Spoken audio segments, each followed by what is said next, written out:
Hagajinga lakai ICC T20 World Cup semi-final happening ke New Zealand Persia ke South Africa. Abo pai syang hagajinga lakai ke New Zealand kala job ya ke tos pat kala jet ban bol nengkong. Hagabalitit jong ke South Africa kirang tit jong ka kilala ban kamai hadu shis pa anrub kandairon spat ha pra wicket naki arpeu over. Habangi pai pat syaga palitit jong ke New Zealand kirang tit jong ka kilala ban nilai kai bha ke bagi lala ban kamai hadu shis pa nyau peu lairons berhap tang shi weekend nagi cut ar pun sun over. Bad ke New Zealand kalala ban Pynliem suk ya ke South Africa dak kendai weekend.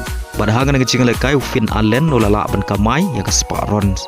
Paling bagan ke jing job ke New Zealand kala yo ban Rung sya ke final.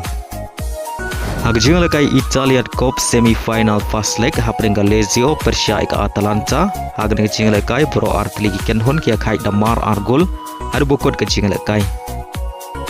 Hagajing lekai French Cup quarter final happening ke Marseille Persia ke Toulouse. Aba pai syang ke jing lekai pro art ligi ken hon kia kai damar argol har bukot ke kendai peu Minit. Badai haga penalti shootout ke Toulouse kalala bat Pynliem ya ke Marseille da saulalai.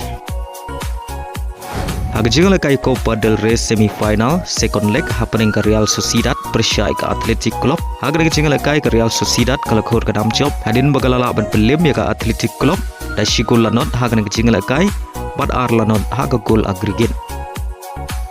Hagajing lekai Premier League happening ke Aston Villa Persia ke Chelsea. Haba pai syang hagajing lekai ke Chelsea kalau khur ke dam job hadin bagalala ban Pynliem ya ke Aston Villa da saula kawai. Bad hagajing lekai Pedro uli ban tiap Hattrick. Hagajing lekai happening ke Newcastle Persia ke Manchester United. Hagajing lekai ke Newcastle kalau khur ke dam job hadin bagalala ban Pynliem ya ke Manchester United da ar lakawai. Badi ke gol penjob ke Newcastle kalau yo ban tiap Ashwa ban kod ke jing lekai kata ha ke menit ke kendai peu. Hagajing lekai happening ke Manchester City Persia ke Nottingham Forest. Hagan ke jing lekai boro artli ken hon kia kai damar argol ada bukot ke jing lekai. Hagajing lekai happening ke Brighton Persia ke Arsenal. Haba pai syang ke jing lekai ke Arsenal kalau khur ke nam job hadin bagalala ban Pynliem ya ke Brighton da shigul lanot badi hagan ke shigul la yo ban tiap leng bau Saka.